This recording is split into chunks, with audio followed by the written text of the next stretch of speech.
An awkward meeting of the minds today when owners of the numbers businesses here in New Providence met with pastors over the gambling debate as a referendum looms, putting the question to the electorate on whether the gambling should be legalized. The We Care Coalition, a group of gambling house operators, sought to convince the church leaders that there's more to the numbers business than meets the eye. Altavis Munnings has this ZNS exclusive.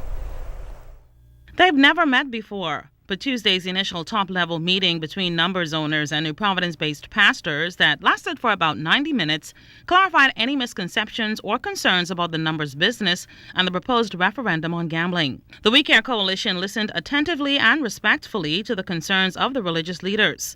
You see, these numbers business owners want to focus more on education rather than discrimination to ensure every Bahamian who may or may not participate in the referendum and attend thousands of churches across New Providence understand their work.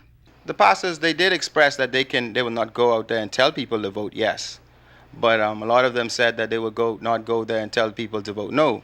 They will also they themselves will vote no for very obvious reasons, but they said they're not hypocritical, and they said that they know that the gambling does exist and it does go on amongst their members as well. As you know, we would probably make a lot more money if it wasn't legal, but I'm willing to give up the majority of it if need be for the greater good, because what's good is the money we make if we walk on the street and we're dead tomorrow.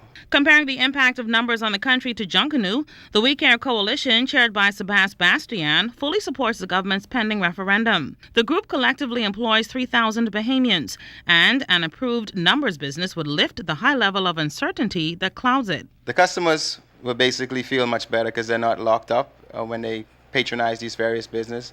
And the employees, they're not discriminated when they go to banks for loans and different things. They no longer have to lie about where they work, and it's just gonna put closure to a lot of issues that it stems down from not just buying the number, but all the way down from the people that we rent from. Now, the coalition's ultimate objective is to help with the social ills facing the country, particularly crime.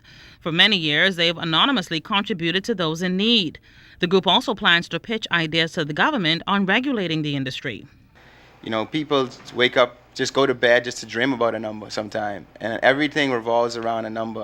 I find myself sometimes driving behind a car, and if I see anything going on with the license plate, I feel like I want to buy that as well. To call it gambling is a derogatory word in a sense. It's more like cultural wagering, is what I would say.